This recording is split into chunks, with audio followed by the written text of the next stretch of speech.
Spurs fans, Brian Wright has drafted some studs and some duds. But overall, has luck been on his side?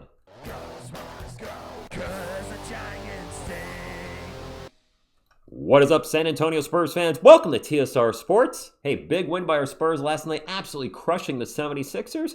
But I wanted to talk about something that's been coming up here and there in the chats on the channel over the last few months, really, and that is Brian Wright's drafting. And I asked you this before I give my 2 cents. Is he the luckiest general manager in the NBA? Let's present our cases. We're going to go back 5 years, sorry Spurs fans, to 2021. We're going to go last 5 years drafts, and in this draft, Mamma mia, he drafts Joshua Primo, number 12, missed out on Alperen Sengun, Trey Murphy III, Keldon Johnson. Oh, this was absolutely horrible. Granted, Joshua Primo being waived by the Spurs was not because of on-the-court issues. It was because of off-the-court issues. That being said, it's hard to argue he was not overdrafted. When you look at the pre-draft scouting reports, The Ringer had Joshua Primo going at 27. Sports Illustrated had him going at 21. And that seemed to be the general consensus. Primo is going to be drafted somewhere in the early to mid to maybe even late 20s. So no surprise when many Spurs fans, including myself, when he was drafted, their reaction was, who? Because you're not going to scout as fans players expected to go in the 20s. You're going to look at guys that are around your draft position, somewhere between 10 and maybe 15.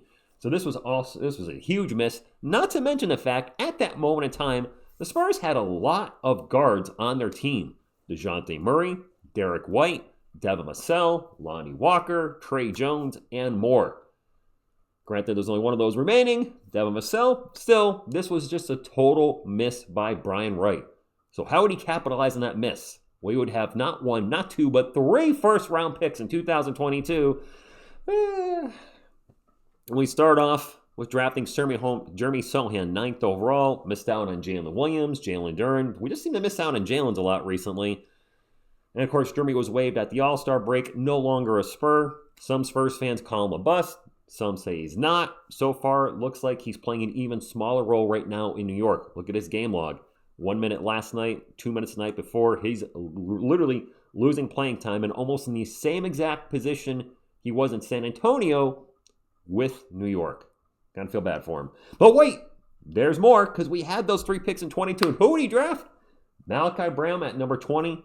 Granted, at the time of this draft, this seemed to be a steal and a good pick and ended up just not working out. Could have had Walker Kessler at 22. I know he's dealing with an injury and has been out almost all this year, but still would have been a very good backup center or even a starting center. And we also missed with Blake Wesley. Both these players were eventually traded to the Wizards for Kelly Olynyk. Yeah, total miss on this one as well. You're not going to expect a lot from picks like this, but you'd think at least 1 out of the 3 picks in 2022 would hit. Nope. Strike 1, strike 2, strike 3. Brian Wright, you're out. And because of this poor roster construction that we had with these missed picks moving forward from this season, the Spurs finished 22-60, the 3rd worst team in the NBA with rookies. Well, Primo, not there long, but the 3 guys I just mentioned. And the Spurs would end up with another high lottery pick and some luck. Spurs jump up from number 3 to number 1 to draft our franchise, Victor Wembanyama. God, just imagine if we stayed at number 3, how differently our Spurs would look now. So whenever you move up in a draft, feels lucky when you move up from a spot to number 1, which the Spurs have done at least twice. I don't remember where they were for David Robinson, but Tim Duncan, the Spurs were the 3rd worst team overall, jumped up to number 1. History repeats itself. The Spurs are number 3 and jump up to number 1 to draft Wemby. Of course, the Spurs were bad again with the Jeremy Sochan point guard experiment, still trying to develop Sochan, Branham, and Wesley, and just the roster construction is still bad. And because it's still bad, we finished 22-60.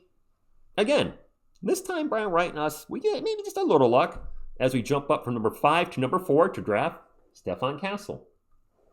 The other half of Area 51. Okay.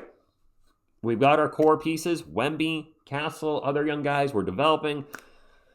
Well, as fate would have it, Wemby would be out after the All-Star break in Castle's rookie season. Sure, we brought on De'Aaron Fox, but he would be out for the season shortly after, and the Spurs would finish as a lottery team again, and hopefully for the last time for many, many, many years. Luck is on our side again, because we should have drafted 8th, but instead the Spurs move up to number 2 and draft Dylan, you son of a Harper, with the 2nd overall pick. That's some good moving. We jumped to 1, to 4, and 2. With the NBA currently looking at as possibly anti-tanking rules, they're putting us in provisions possibly in the future that you can't draft top 4 2 years in a row, or whatever they're doing. What the Spurs did in the last 3 years might not happen again for quite some time. To circle back to the question, is Brian Wright, and by the way, how did this happen? I think I just kind of gave a little history there, so hopefully that made sense. But is he the luckiest GM ever? Or right now? I don't know for sure, but he's certainly up there. Some bad drafting, i.e. 2021 and 2022. Was it intentional? Was he playing checkers, not chess? I don't know. I don't think he drafted intentionally poor. The picks just worked out to be poor, but then those poor picks led to 3 great drafts in a row with easy, obvious picks. And guys, for the record, we've seen teams do the opposite. I want to point this out. We have moved up 3 years in a row in draft. There are a lot of teams that went the other way, sticking with the last 5 NBA drafts, pre and post lottery. Back to back, the Rockets were the worst team overall in the NBA, and they dropped both times. Not far from 1 to 2 and 1 to 3, but they still dropped a little bit. Then you look at the Pistons. Wow. I mean, hey, they're one of the best teams in the NBA right now, so I'm sure they don't care at this moment. But the Pistons were the worst team in the NBA in 23 and 24, and back-to-back years, they went from number 1 to number 5. And the Jazz said, well, hold my beer because we don't want Cooper Flag. Let's drop from number 1 to number 5 as well. So, yes, it can go both ways. You can drop in the draft, and for us Spurs fans, the Spurs organization, and Brian Wright, we've had luck on our side, and we've only gone in one direction, down in the draft instead of up in the draft. So looking at this, I was like, you know what? We are very lucky Spurs fans. I've said this numerous times on the channel. It's such a good time to be a Spurs fan. Second in the Western Conference, one of the best teams in the Wemby. The Wemby. I didn't mean to say that, but the Wemby, because it's going to be Wemby's league soon, right? So one of the best teams in the Wemby, and we're only going to get better. Now I'm curious. Drop a comment down below. Now I kind of put all that together. Do you think Brian Wright is one of the luckiest GMs in the NBA? The luckiest GM in the NBA? 2 bad drafts and then just gifted, really, because of our poor performance on the court. Gifted pretty much Wemby. Castle maybe shouldn't have been there 4 in his draft, but they was there. And then, of course, Harper was the consensus number 2 overall last year. So just, here you go. You don't have to think about it, Brian. Just best player variable. Clearly Wemby, Castle, Harper. No brainers.